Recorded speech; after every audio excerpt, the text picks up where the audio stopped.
Three topics, 60 minutes covering the biggest news in the ECHL. This is the Three Periods Podcast. Now here are your hosts, Matthew Harding and Zach Porter. Episode number 4 of the Three Periods Podcast is on your computer screens and in your earbuds for Wednesday, December 9th, 2020. It is Matt and Zach back again after a little hiatus in the month of December. How you doing, buddy? Doing good. Just hanging in there and trying to stay safe and warm and cool all at the same time. Weather here in Kansas is weird, so yes. Just hanging in there. How about you? I'm doing good. Good. I want to give a shout out first before we get going to Jason Chamovich, the Director of Media Relations for the American Hockey League. It was a tweet from Jason the other night, I believe it was Monday night, that hipped you and I to a 24-hour Price is Right channel on Pluto. Yeah. I've been glued to it. Like whenever I've been home from work and I've had a few spare moments because it's been a really busy week for me, I've been logging some TPIR time. Yeah, you messaged me about it, and I had Pluto downloaded.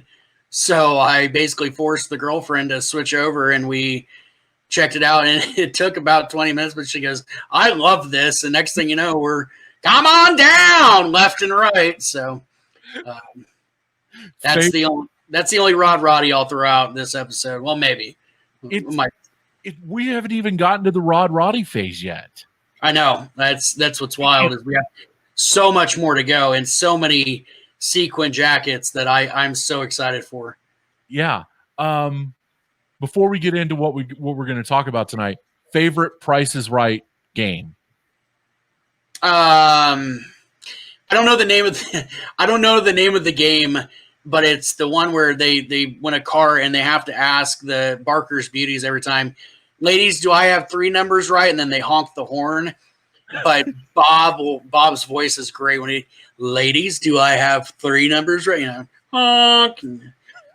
But of course, Plinko. I mean, Plinko's of course classic, but that's my favorite is the honking horn.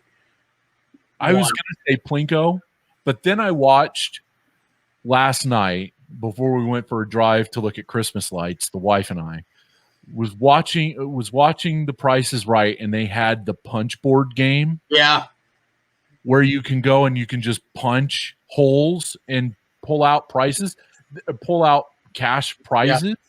This guy had $5, $50, $5,000, and $10,000. He stopped on the $50. Wow. Yeah, you know, the one I forgot about is the time game where the clock where you have the 30 seconds and you know Bob says lower, higher, lower. Yeah. I would crush that game. I'm just telling you right now. I don't care if it's like $1,743,369. I would win that game. I guarantee it. It's just I've always and then then there's what's the guy that goes up the hill? The mountain climber. The yodeling game. Yes. Yeah. That's the wife's favorite game. All right, but we could talk about The Price is Right for an hour, and I could do impressions, but that would take a few beverages and would not make the air. So let's probably switch over to hockey talk. Yeah, absolutely. Yes, Bob. Thanks, Rod. We're gonna try to pivot from The Price is Right to the ECHL season preview. We've been rolling out previews all week at thesinbin.net. 6 previews down as of Wednesday, another 7 to go here over the next 2 days before we get to Friday night and the opening up of the 2020-21 season, 9 months to the day after the league was stopped due to the COVID-19 pandemic. We're going to lead off with our first period. And the first topic for tonight is where we sit right now, the state of play as we enter the 2020-21 season here on December 9th. And the state of play is as follows. There are 13 teams who will begin play on Friday night. It is Allen, Florida, Greenville, Indy, Jacksonville, Kansas City, Orlando, South Carolina, Tulsa, Utah, Wichita, and Wheeling. The other two teams from that group, the Toledo Walleye and the Fort Wayne Comets, have until February to decide whether they are going to be in or out of the upcoming ECHL season. There is no guarantee that Toledo or Fort Wayne will play this season, just giving them a little bit of extra time. Meanwhile, 11 teams have opted out. That includes Adirondack, as well as Atlanta, Brampton, Cincinnati, Kalamazoo, Idaho, Maine, Newfoundland, Norfolk, Reading, and Worcester. And we hope that all of those teams will come back in the 2021-22 campaign. As we mentioned, the league's regular season opens up on Friday night. It is scheduled to end June 6th of next year. And as a refresher, league standings and playoff positions will be based on winning percentages. Further details on a playoff format from the league, as well as the next block of the ECHL schedule for the coming season, will be released at a later date. We'll probably throw out our own playoff format here as we move on in this opening period of the podcast. So, all of that said, the first thing that I think needs to be discussed is whether it is, with 42% of the league's teams now gone, is it a viable option for the league to open up play Friday night? The short answer is yes. I mean, the ultimate decision, just like your 9 to 5 and mine, is that this is a business, and that everybody is running a business, whether or not it's an entertainment business, a sports business, or, in my line of work, aircraft. It's a business. You're out to make money, to keep people employed, and the league itself is a business as well. And the option for the league is, how can we make it play? Not do we play, but how can we play and make it a financially viable option as well. So the short answer is yes, but from the social aspect, it's easy to criticize that, and it's easy to sit on our couch or at our dining room table and discuss and what's right and what's wrong. Just like when you go to the grocery store and you see somebody wearing a mask that they're not wearing it right, or they're not wearing a mask at all, or like, who's to say what's right, who's to say what's wrong? But the bottom line is that each of these teams and the league is a business, and they are responsible to their employees and their staff and the players, not the fans. They're responsible to the staff and the employees to make money and to give them a paycheck. And now, is it the right thing to do safety-wise? That's not for me to say. That's a discussion over coffee or beers that again, easy for us to talk on our couch or whatever and have an opinion. But, I do believe, and I said this in our last podcast, I do believe that the league and the teams are trying to take every responsible outlet to be as safe as possible. Otherwise, we wouldn't have teams that opted out. Because you could play, for example, here in Wichita, there's the Wichita Ice Center. You could play in a rink with absolutely no fans and try and find a way to stream the game and make money that way, or buy, merchandise, etc. I think there's obviously safety concerns, local safety concerns, just the whole viability of it in general. So I think they're trying to do what's absolutely best, or else we wouldn't have teams opt out.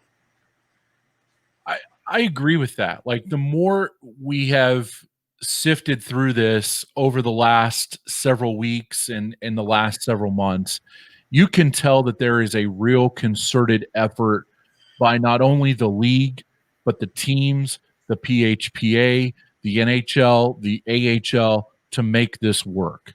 Does it seem a little premature that we're starting with 13 teams on Friday night as opposed to waiting? I'm all over. I can have that discussion all day long. I will not have the discussion about should the league play.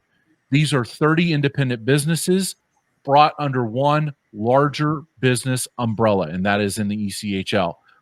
30 guys came together, or 30 people came together, and that's where we're at right now. 13 said yes, 11 said no. And the situation on the ground is different in each city. Wichita was going to have 4,600 fans to start the season. We may be going to an arena here in a few weeks with no fans. Yeah, and the other side of that is it'd be hard for us to, as people, not as journalists or anything else, but as people, critique the league for when they're starting. Mm-hmm. When the NHL, Major League Baseball, the NBA, and college football, and the NFL have all said we're going to play, and they have played, and nobody really knew what the end result was going to be. You know, they had the bubbles. That's fine. Mm-hmm. But you know, just like having a toddler, you can't have the boy in the bubble all the time. Things happen. Kids fall. They break bones, and they, you know, so things happen to where you can't always protect it. So is it the right thing to do? As far as the business model, yeah, it's the right thing to do. You're out to make money. You're out to, like I said, provide for people's families. As far as how many people get into the arena, how they go about doing it, that's not for us to discuss. You know, I'll be the first one to admit, I still have my own concerns on if I'm going to be in arena this year. That's for me to decide, and that's for me to critique on my own and debate in my own mind. And so for me to you know, and I know you agree with this. Like I said, if this was you and I sitting down over a cup of coffee, there would be a lot deeper discussion on our opinions. Mm-hmm. But, you know, opinions are like elbows. Everybody's got one, for lack of a better term.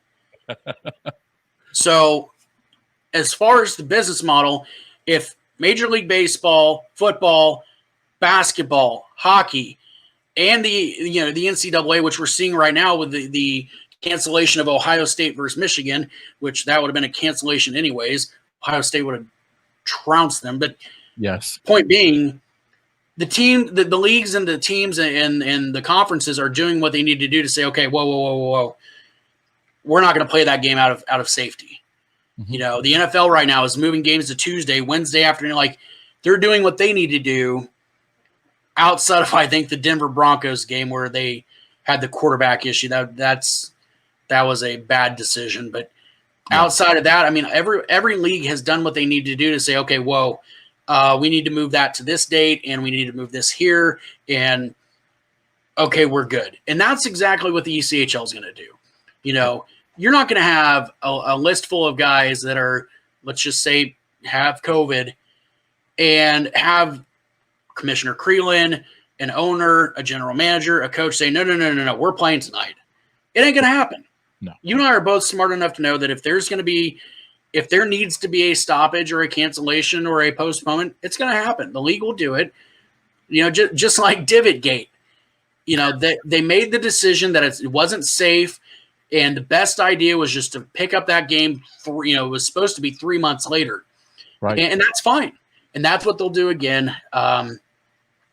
It's, you know, and I'm sorry, I'm on a bit of, it's just so hard. It's very tough because since March, when you and I, you know, I got sent home from work and you and I were basically Zooming each other every day, it's so hard to have a good opinion about what's going on in the world and the country right now when we all honestly don't know. Right. And all you can do is keep yourself safe and do what you think is best for yourself to stay safe. And if that means I go into the office every day and I strap a mask on until I get to my office and et cetera, that's what I'm comfortable doing. If not, I stay home. And that's the same idea with the business that's being run by the ECHL and these teams. There's people that have decided to stay home because of what's going on in their communities. And there's people that have said, I think we're good to go and we're going to try and make business happen. And there's nothing wrong with that. And there really isn't. And I see both sides of this. For the 11 owners who said it's too dicey for us, I completely understand that, because the NFL has limited attendance in their stadiums. The Pittsburgh Steelers are a prime example of this. I've watched 2 of their games this season. The Steelers have reduced attendance. I think they can have 500 people in Heinz Field. There were maybe 100 for each of their last 2 games. Now, granted, they've been pushed back, but still, 100 people for 2 games. You're getting 20%, 10 to 12% of. I mean, that's nothing. So I understand it from that side, and I understand it from the 13 owners side who decide that we want to go ahead and play. They're playing the long game. Like, this is going to get better as the year goes on. We're going to get more needles and arms. We're going to get more people inoculated, and we're going to get people back to the rinks. We're going to get people back to living their lives sooner rather than later. And the fact that we're starting this season in December and ending it in July means that there's a greater chance for bringing in somewhat larger crowds than what we will have for opening night across the ECHL later on down the line. And I'm excited for that. And we're running the attendance caps for opening night at the bottom of the screen. For those listening on the podcast, on the audio side, you can find that the attendance caps at thesendbin.net. But getting back to the point, I think they're playing the long game here by saying, okay, we're going to get people inoculated. They'll come back to the arenas because they'll feel safe because of everything going on there. I completely agree with you that this is going to be a personal decision. There are days where I struggle with it. Like, I want to be at the rink and I want to be there reporting on games with fans there, and I want to be reporting on games without fans there. And then there are other days where I'm like, nope, not going to the arena until I get a damn needle in my arm. Yeah. That's the push and the pull of this. And it's as I wrote, it's going to come down to what you feel is best for your personal safety. And that's all that this is, that's what this pandemic has shown us, is that it's all about your personal safety, what you feel comfortable with. But hockey's hockey, and you can still watch it from home. And this year, it may be the same experience at home as it is being there. May even be a better experience, because then you could control the climate. Yeah, and I mean, we all watched hockey on TV in a bubble form. No fans, other than the 4 fans sitting up in the corner, which was hilarious. And it was fine. To me, it was fine. I enjoyed it. I still got into the games just like I would have if there was fans in attendance. And if you choose to stay at home and watch the games on Flow Sports, hey, more power to you. Grab some popcorn and your favorite beverage and throw on the game at home. It still is a revenue provider for your team and for your, the league. So I hate to repeat myself. It's just so difficult to know what's right and what's wrong. My girlfriend and I have struggled with, we've had an anniversary, we've had her birthday, we've had, holidays of what's right and what's wrong. What do we do? Do we want to go out to dinner for our anniversary and do the whole mask through the restaurant? And then when we sit down, we get to take off. I think we've honestly been to dinner less than 5 times since March. Mm-hmm. And that's tough. And point being, other than putting on our shoes and walking out the door in the morning, it's hard to decide what is right and what's wrong throughout our everyday life as far as what's best for safety. Right. And I'll be darned if it's going to be you or I to tell a league how they're supposed to handle it. We can have opinions about it, and that's what is great about this country. But at the end of the day, they are running businesses, and it's their responsibility to try and put food on the table for people. Yeah, completely agree. And we'll see how this goes. We know through an interview that the Thunder general manager Joel Amerno did here on local radio in Wichita that we believe players are going to be tested 3 times a week. Their temperatures are going to be checked when they get to the arena. Their temperatures are going to be checked again when they get into the locker room area. There's going to be all kinds of restrictions for fans. I saw in South Carolina today, they have a new app that you can deliver. You can have food delivered to you to your seat. You don't go get it. They bring it to you. That you have to wear a mask in the arena at all times unless you're eating or drinking. So this is going to be a new experience. This is going to be unlike anything we've ever done. It's going to be unique, but my hope is that as we continue to do what we feel is best for ourselves, whether it's masking up or not, and whatever,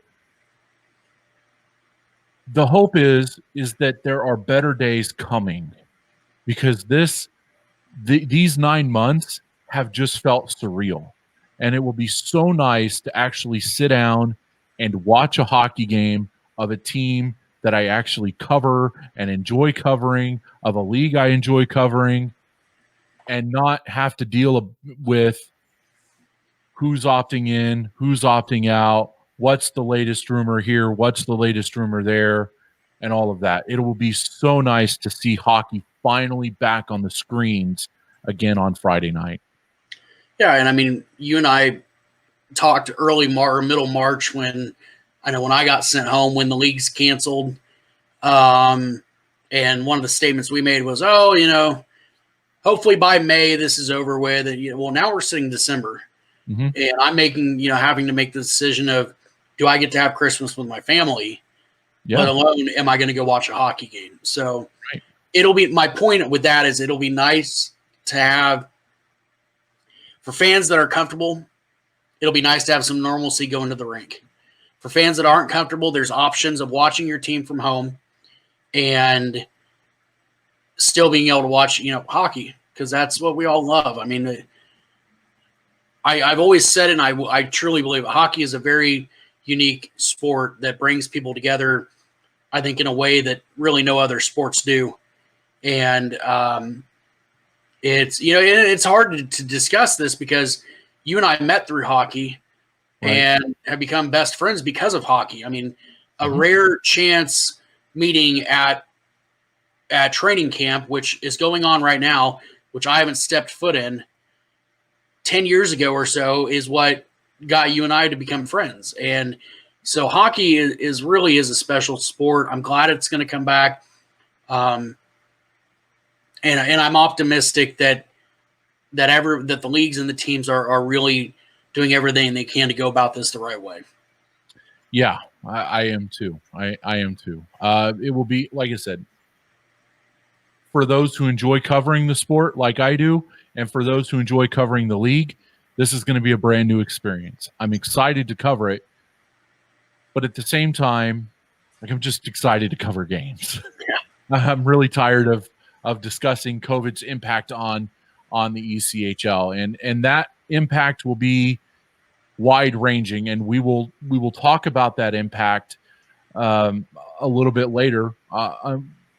hopefully for the 21-22 season, we'll get those teams back in the fold, and we'll get everybody back under the same umbrella. We'll honor those people who took care of us in our darkest hours as a country, those frontline healthcare workers, those doctors, those paramedics, and people like that. We'll give them the just honor that they're due, and then we'll get back to and we'll heal the right way, and that's by healing and being at the rink and watching hockey. So the one other thing that I wanted to talk about here, and this kind of bleeds over a little bit, is with 13 teams, it's kind of hard to give two different conferences, I would think. Maybe you agree with me on this. Do you think that the league, depending on the final score, like who opts in, who opts out, whether it's Toledo and Fort Wayne in or Toledo, Fort Wayne out, do you think that the league will just go ahead and say there are two divisions and each of those and the top teams, everybody makes the playoffs here just to kind of give everybody an extra home date or two? Or do you actually think that we'll see a top four qualify from each of these divisions? I don't think we'll see a top four. I think, in my opinion, the best option would be 4 from each conference, basically 8 teams. So 2 rounds each. That, especially if you get down to 11 teams, correct? That would be 11 if Fort Wayne and Toledo opt out. You'd be at the same 13 that you have right now. So it'd be 15 if Fort Wayne and Toledo were in, correct? Correct. Yep. So yeah, then let's say 15. We'll just, for sake of evency, we'll say 16. 8 and 8. I think that's 4. 4 and 4. 4's in, 4's out for each conference. If it drops down to 13, you have 5 out and 8 in. So that to me makes more sense. I don't think there's a scenario where everybody makes the playoffs. If that's the case, the league could have, this is an opinion only, could have said, screw the regular season. Everybody's in. We'll just have a nice playoff format, 7-game series, because then that would have bubbleized everybody and had just a playoff format, style tournament of the season. So I don't think it makes sense to say everybody's in because realistically, I mean, we saw it with baseball. There's still going to be teams that aren't great. And you got a team with a 300 winning percentage. They're not going to fare well in a series. So, and that's just travel and everything else. So I really think 4 and 4 from each conference or whatever they want to call it, division, would be best. That's fair. And the playoffs this year will last roughly a month. The start of the playoffs would be June 9th, and the last possible playoff game would be played on July 3rd. That would give teams with free agency and the end of season work being done that first week of immediately after the 4th of July, and then that gives teams 90 or so days to work in the off season in preparation for the 2021-22 season. The SPHL has done this in the past, or they do this regularly. I don't know their playoff format this year with 5 teams. If you did 8 teams, you could do 2 best of 5s for in the semifinal round. You do a best of 5 in the conference final, and then do you do a best of 5 in the Kelly Cup final? Or do you do best of 3 all the way? My opinion would be that you have like a if for the Kelly Cup final, I think it has to be a 7-game series. And probably the best idea there would be to do a 2-3-2. Okay. So games 1 and 2 at the higher seed, games 3, 4, and 5 at the lower seed, games 6 and 7 back at the higher seed. For the main reason being safety, you're not traveling back and forth multiple times. And then to have the consistency of being in one location and kind of trying to minimize risk of travel and everything else. So, yes, Pete, it would totally make sense to have somehow 4 teams with a first round bye, or all teams with a first round bye, but we're not an SP podcast, but with 13 or 15 teams playing, I definitely think there's options for teams to be out.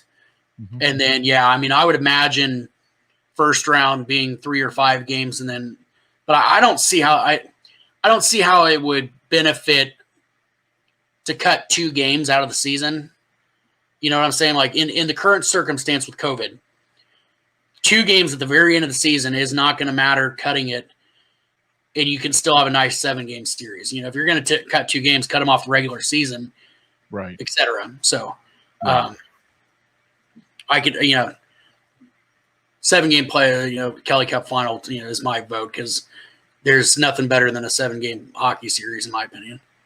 No, there's nothing better than that. I agree. It'll be interesting to see how that works out. Like my thought was you put everybody in, even that team who goes with a 300 points percentage. You go in there and you say, okay, it's a best of 3, wide open tournament. Here we go. And you just see what happens. Opening game at the lower seeded site, and then you go to the higher seeded site for games 2 and 3. And you make it that way, and then maybe make the Kelly Cup final a best of 5. I don't know. But that was because I know teams are not going to make money this year. You give them an extra date at home, and maybe they can gin up a crowd for that, maybe, and maybe they can get a little something as a springboard for next season. That was my thought behind the playoff format, and by getting everybody in, I don't know feasibility-wise how well that's going to go. And I tend to see – I do see your point of, well, let's cut the dead weight with making it 4 and 4 and having best of 5s all the way around. Yeah. Yeah, and I mean, at that point, it's just we made it this far. Let's make sure we crown a champion and call it good. Right. Yeah, so. Let's get out.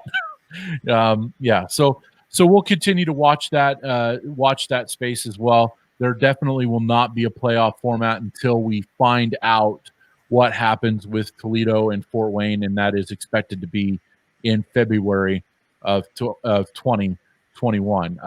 Did want to give you Maddie's stat of the show before we moved on, and we've gone way over on our first period, but the longest first period ever. Yeah. The stat of the show tonight is 13 teams that start on Friday night will be the lowest number of teams to start an ECHL season since 1990-91, the league's 3rd season in existence, when 11 teams started. That is, yeah. It looked like Zach's stat of the show. Okay. I was 4 that year. You were what? You were 4. I was 4. I was 7 when it started. Yeah. Yeah. Good times. Yeah. Good deal. Good. So that is our stats of the show there for you here as we round out the first period here on the Three Corners podcast. Time now for our second period, and this one has to deal with affiliations. And we've seen teams load up here on players and affiliates as we've gone into the start of training camp. Our friend Andrew Zadornowski, man, I was going to butcher that name. I'm glad we had him scheduled to be on the podcast tonight, and he told me if I don't go decorate the Christmas tree with my kids, I'm dead. So we let him out. He opted out of the podcast tonight, but our friend Andrew Z shared this with us, and we will share it with you.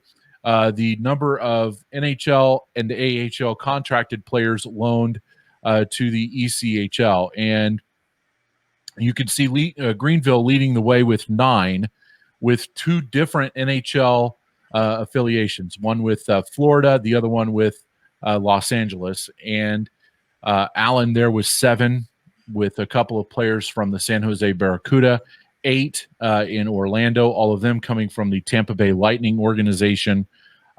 Wichita has none. Indy with none. Tulsa has 1 as of now. This graphic was I think came out Monday or Tuesday. Sorry, yesterday. So Tulsa now has 1. Indy has none. Wichita with none as well. And the reasoning for Wichita is because Edmonton has moved most of their prospects over to Europe, with the uncertainty as to whether there will be an American League season in Bakersfield or not. That's the information that I've been told. So we'll see what the Thunder do as it pertains to getting additional players here on NHL and AHL contracts. So it looks like that for all intents and purposes, as we come back to the podcast, the arms race is on in getting the most NHL, AHL contracts on the board. 5, you can have up to 8 of them, but the first 5 cost you $525 a week. The last 3 are fully paid by the NHL, AHL club and do not count against the ECHL salary cap, but those 3 spots go away whenever the American Hockey League starts, which is still tentatively looking like a February 5th puck drop for our friends in the American Hockey League. So, question on the board here for us is to decide what this does for the competitive balance in the ECHL this season.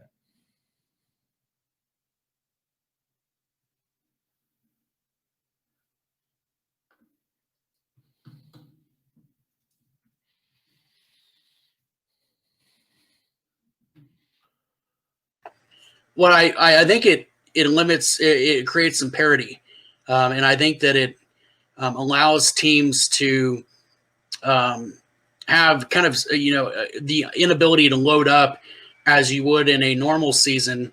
Especially when parent clubs have an excess of prospects, and then next thing you know, you have guys that should be in the AHL and probably would be if they were in a different organization playing at the ECHL level. So.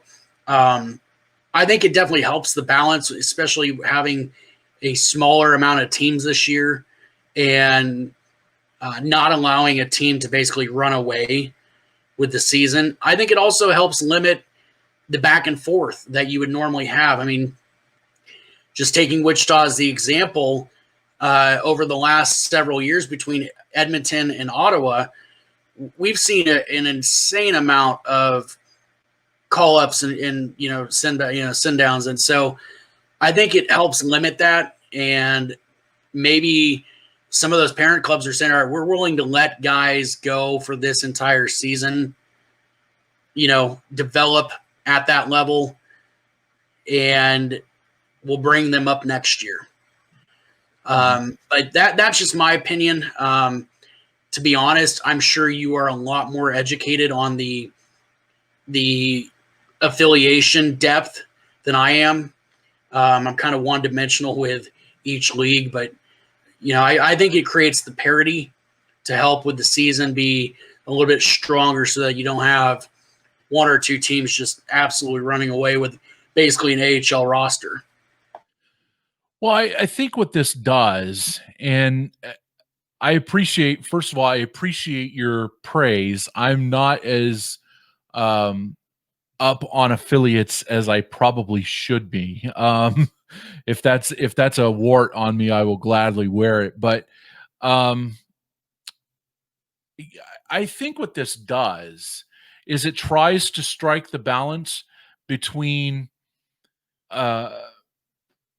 saving ECHL jobs and making sure that the league continues to develop the players. from their affiliates. What this is also going to do is I think we've talked about this. If we've not talked about it on this podcast, we've talked about it in other circles.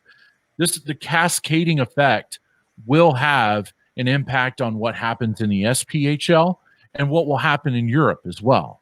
So we're going to see very soon, whenever the NHL figures out what the plan is for their league going forward, we're going to see not only a flood of American League free agents on the free agent market, but we may also see renewed pushes from teams to send players down, whether it's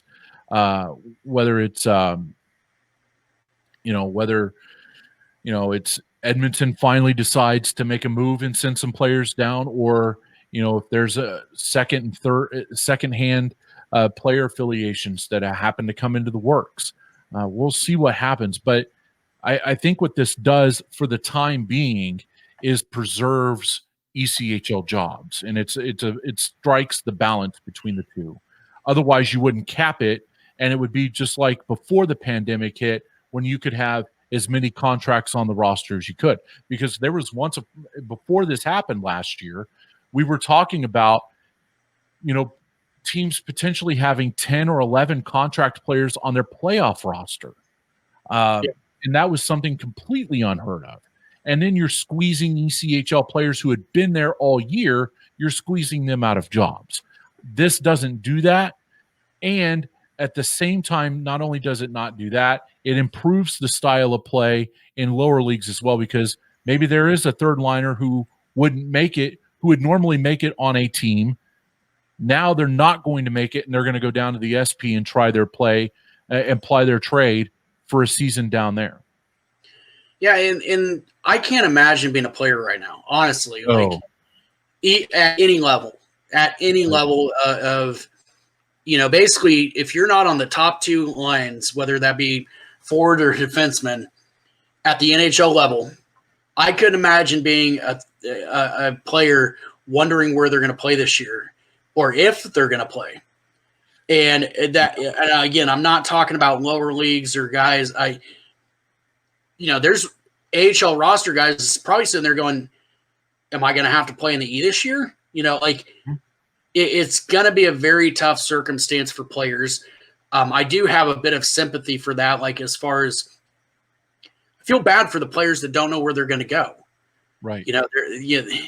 I have friends that were players, and just knowing of how they have to pack up their cars and travel, hundreds of miles to go play somewhere and live, let alone add on top of that COVID and what level you're playing at. Everybody, you and I go to our day jobs, and we don't have to worry about getting sent down to the minors or just, you know what I'm saying? Like, and guys now are sitting there having to wonder at home, A, what team am I playing for? B, what league am I playing for?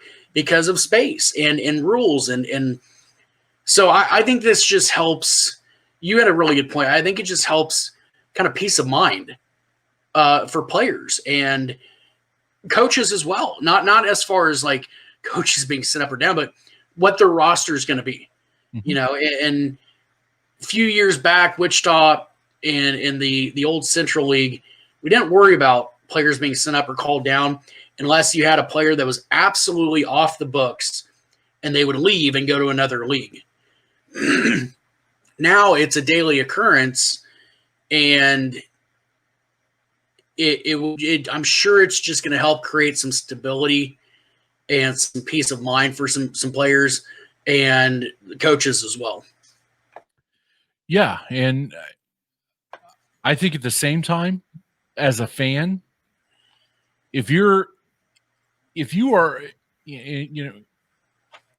regardless of what we talked about in the first segment of personal safety and all that, if you're a fan of ECHL hockey, you should be fired up for this. Yeah, this is going to be on paper. This is the most talented league we've had in a very long time, maybe ever, because you have potentially 16 teams. If Fort Wayne and Toledo come in, that gives us 15. There are 31 American Hockey League teams and 31 NHL teams right now, or 32 NHL teams right now. There are 16 to 17 teams looking to give players homes. This is going to increase the play. Rising tides lift all boats. This is going to be a huge, huge surge of for play in this league. I cannot wait to see it every single night. Yeah. Yeah, absolutely. I completely agree. And it's hard to kind of look at that side of it, but I mean, fans that get to see their teams play this year should be excited for the level of play they're going to see. Yeah, absolutely. And there's so many different moving parts with the affiliations. We'll try and tell you as much as we know and when we know it on a daily basis at the sinbin.net. All of our correspondents are working the ground, working our sources really hard to find out the latest information on all of that.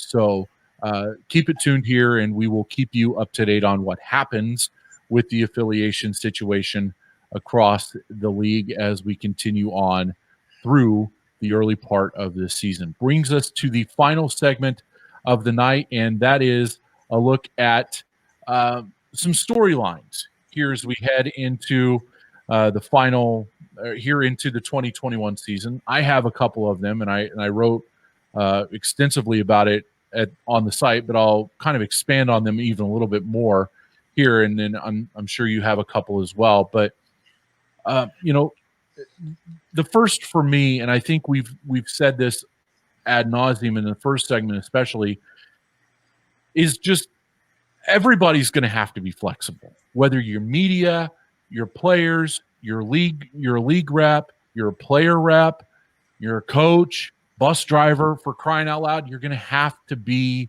flexible here.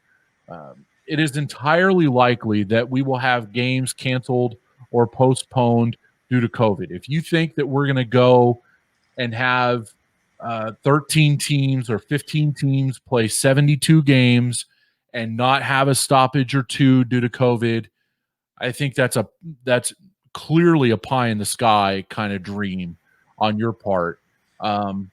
It's going to happen, and so there may be nights where you go to the arena and find out that there is no game because of an outbreak of COVID. The fan restrictions are going to be there, I think, for probably until we get into October, until our health officials give us the all clear on this. I just think that we all need to be patient. I hear about it all the time because I listen to NASCAR radio, and I don't know why I subject myself to that level of torture, but I do. But we heard it all the time from those people who were in the industry of saying, man, we couldn't have done this without the fans. The fans. Yes. And there were many schedule changes, and there were, many dates blocked out because you couldn't have fans and you could have limited fans and all of this. I think that this is a real moment for the fans of the ECHL to rally around the league and say, it's okay. You're giving us something we want. We got you. We're going to give you all the room you need. And so I just encourage fans this year to just be patient and be a little forgiving here as we find our way through this. Well, and on top of, first of all, I want to thank you for the praise of thinking that I had things written down. That's very nice of you. 10 years, I think you'd know me better by now. Well, I was hoping, I guess. I was hoping. You can hope all you want to. Anyway. Hope and want and do something else in the other. That's right. Up first. That's right. My grandfather used to. Anyway, I think on top of that, though, the fans have to be excited. It's you can't, and I got to walk a fine line here because I don't want to sound horribly negative, but you can't sit there in March and go, why did they can't? Oh, they cancel. I would have gone to it. I don't care. And then when hockey comes back, say, well, I don't want to go to the games and have to wear a mask, or I don't want to go to the games and not be able to buy a beer, whatever the situation. For me, for us as journalists, same idea. Mm-hmm. Tough to say, oh, well, we could have just done it through Zoom, or, why didn't they, okay, well, games are back. Let's do our jobs, and let's do it to the best of our ability, while just like the league is doing. Let's do it to the best of our ability while keeping everybody safe, and enjoy it, though, because there's going to be twists and turns.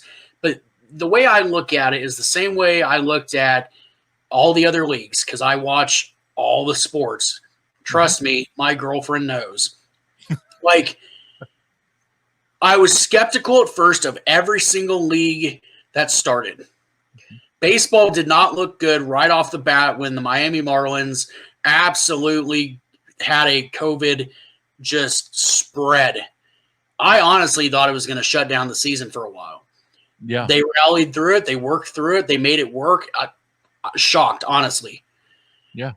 Hockey didn't have any issues. Basketball, I think, did pretty good from what I heard. NASCAR, other than Jimmy Johnson's 3-day COVID episode, did really well. Shortest COVID stint ever. Him and Austin Dillon both.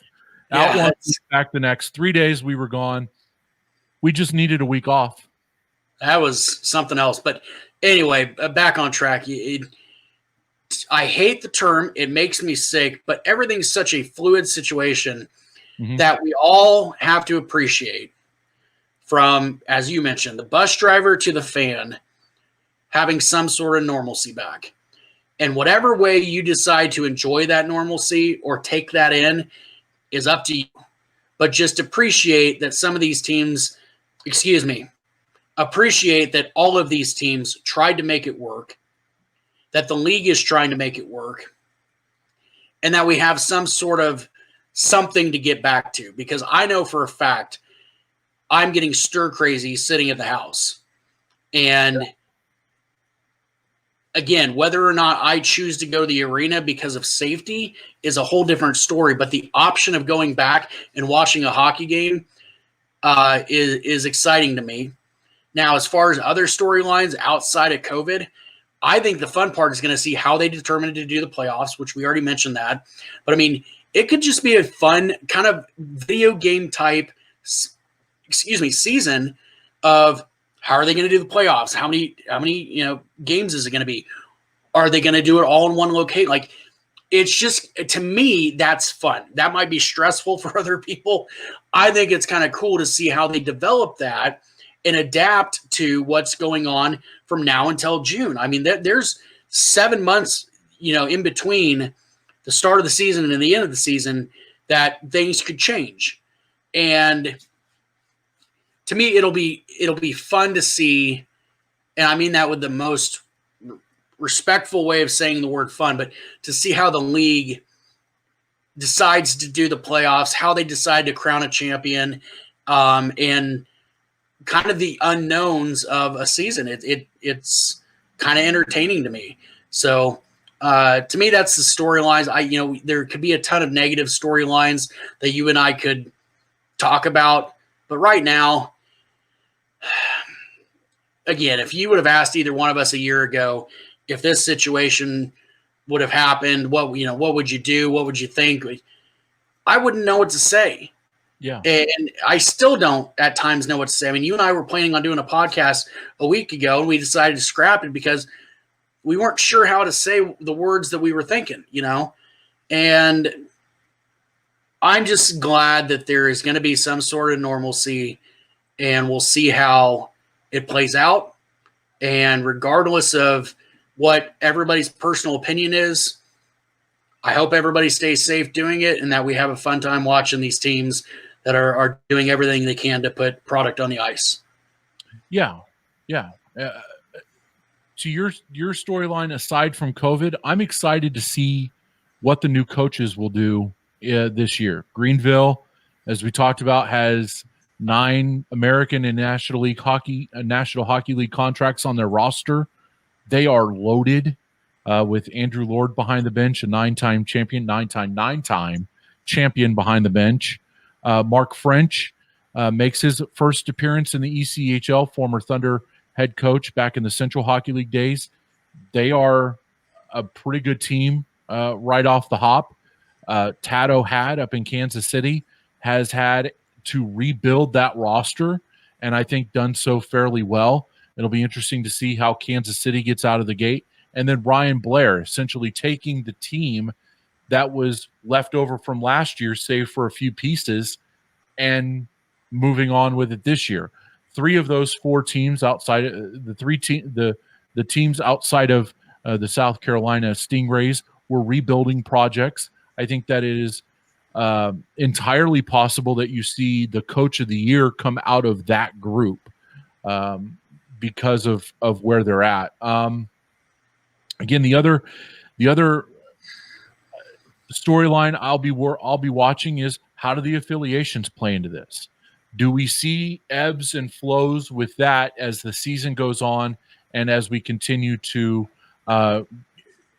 see what the American Hockey League and NHL are going to do with their seasons collectively? And again, just to go back to your point, be excited. Fans should be excited for what this is going to be. Every team is going to have a ton of talented players on it. These players have gone through a very arduous training camp. Some of them have played in exhibition games, and this has been a very, very competitive camp by all reports. I'm excited to see the product on the ice for the first time in 9 months. I'm excited to see it, and it'll be, like I said, it'll be good to sit down and talk hockey again and do it weekly here on the podcast. But it'd be, nice to cover it in person as well whenever we get back to it. Yeah, we got about 3 minutes left, so I got 2 quick points. Sure. One, it'll be also pretty cool to see, with the level of play we're going to have, what kind of numbers guys can put up. Yes. That'll be something to watch, just to see. I'm not saying we're going to have record-breaking numbers, but to see what kind of numbers guys will put up. I'm sure there's going to be a couple standouts. I'm excited to see who that is. I agree with you about the new coaches. Very excited to see what product they're going to put on the ice and how they can turn those teams around. Secondly, side note, outside of the third, everybody needs to make sure to download our app. Go into the App Store or your Google Play and download the SinBin app. Get notifications right to your phone of all the articles that we write, the podcasts, the listen live option. So make sure you download the app. It's a free app, and we're doing a lot of exciting things with it. We completely revamped the app with our website this year. So again, Google Play, App Store, the SinBin. Give us a download and have the SinBin in your pocket, because that's what everybody's always wanted, right? That's right. And on Thursday, we will be announcing a new team coming into the fold, a new ECHL team who will be airing all of their games on the app this year as well. So excited about that. And we'll be adding at least one Southern Pro League team as well. So we are going to have a full schedule of games for you to listen to on the SinBin app, and a brand new way for you to stay plugged in, whether you're in the arena, at home, or in your car driving around, as to what's going on across the landscape of minor league hockey. Really excited for this, and we hope that you are as well. Give us a follow on Twitter. We are at 3 Periods Pod, and let us know what you want us to talk about in future episodes. Guests, we'll try and get them on, and we are excited to do this. The weekly podcast is back, dedicated to the ECHL 3 Periods podcast here as we wrap up our 4th edition, and the 10th year you and I will be covering hockey together. Happy to do it with you again, my friend.